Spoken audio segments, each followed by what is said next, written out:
Para rohaniwan dan para tuci dimanapun berada, terimalah salam peneguhan di dalam agama kita hanya di dalam kebajikan. Tuhan berkenan. Wait, Tongdian. Kita sering mendengar sebuah istilah, berdirilah kaki kita sendiri. Ini adalah sebuah harapan dari seorang tua, bahkan orang-orang dahulu menganggap bahwa orang-orang yang sukses di dalam hidupnya adalah orang-orang yang sudah bisa mandiri di dalam menjalankan kehidupan. Mandiri di sini bukan berarti sepenuhnya tidak tergantung kepada orang lain, tapi mandiri adalah bagaimana kita sebagai seseorang dapat menjalankan kehidupan ini sesuai dengan apa yang menjadi harapan, menjadi keputusan kita pribadi, tanpa kita harus bergantung sepenuhnya kepada orang lain. Bahkan di kalangan orang-orang Tionghoa, sebuah kesuksesan bukan dinilai dari seberapa pangkat tingginya kita, tetapi seberapa sukses kita dilihat bagaimana semandirinya kita bisa menghidupi diri sendiri, bahkan kita bisa menghidupi orang lain melalui lapangan pekerjaan yang kita buat. Kemandirian adalah satu tujuan tentunya, dan tentunya di dalam bangsa Indonesia, kemandirian adalah sebuah semangat yang sudah ditularkan oleh para pejuang zaman dulu, di mana mereka berani memerdekakan diri menjadi negara Indonesia saat ini.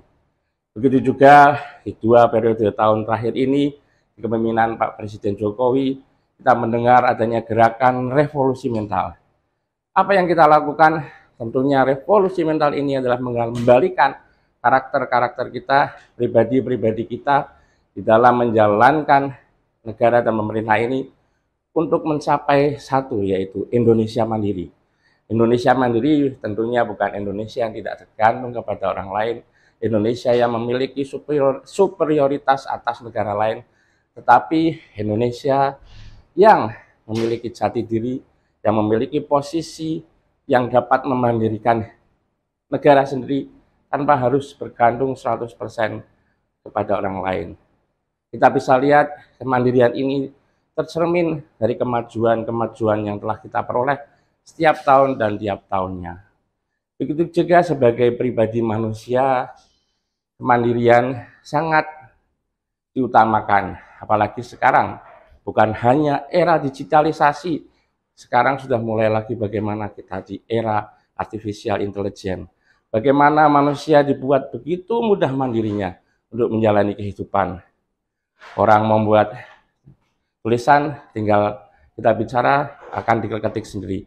Orang membuat desain, kita tinggal masukkan spesifikasi desain, akan jadi sendiri. Dan begitu pula ke depan. Artificial intelligence ini adalah bagaimana kita bisa beriringan hidup kemandirian ini menjadi sebuah kekuatan bersama tanpa melupakan nilai-nilai di dalam mandiri sendiri. Ada 3 nilai yang menjadi penekanan. Yang pertama adalah integritas. Bagaimana kita berintegritas? Tentunya di dalam perspektif integritas adalah selarasnya apa yang kita katakan dengan apa yang kita lakukan. Sama persis dengan apa di dalam ajaran Konghucu tentang keimanan, bagaimana selarasnya hati kita dengan perbuatan yang kita jalankan. Ada istilah Tionghoa mengatakan Zhong Nan Ren, Yiting Yo Zhi. Janji seorang pria Tionghoa itu harus bisa diakui.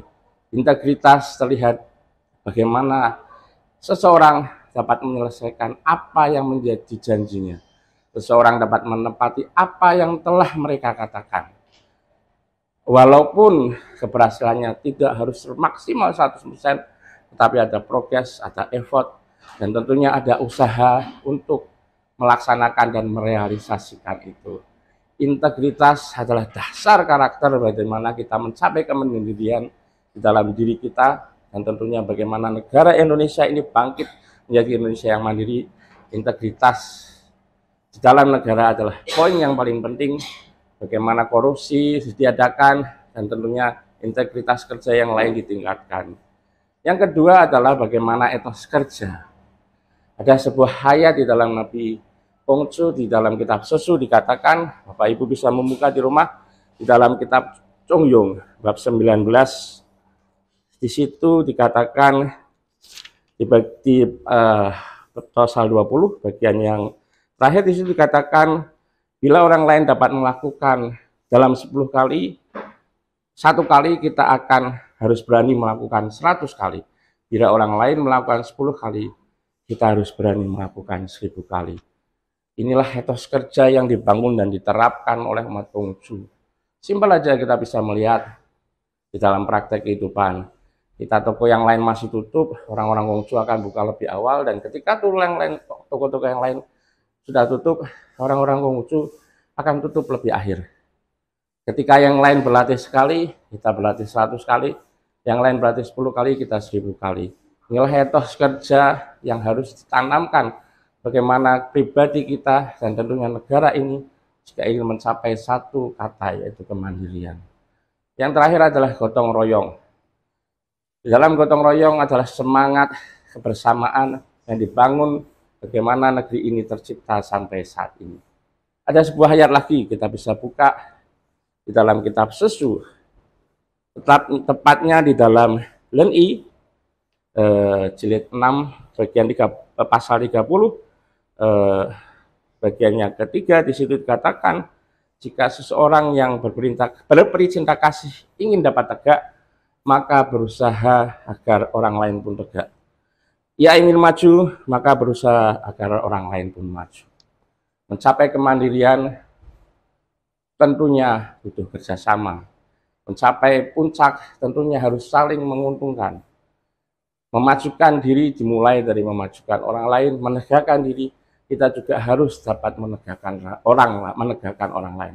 Inilah semangat gotong royong umat Konghucu, bagaimana bisa maju bersama, tidak hanya menjadi seorang yang superioritas atau semua mendapatkan hasil yang sama, tetapi semua punya kesempatan yang sama dan tentunya bisa saling bergandeng tangan, bergotong royong untuk mencapai kemandirian pribadi dan kemandirian bersama.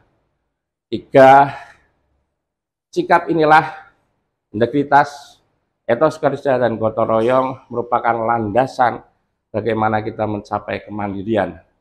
Dimulai dari kemandirian pribadi sebagai refleksi kita, dan tentunya akan berkembang menjadi kemandirian negara kita tercinta Indonesia menuju Indonesia yang mandiri. Kita percaya bahwa hanya dengan dasar kebajikan Tuhan pasti akan berkenan. Kemudian Sancai.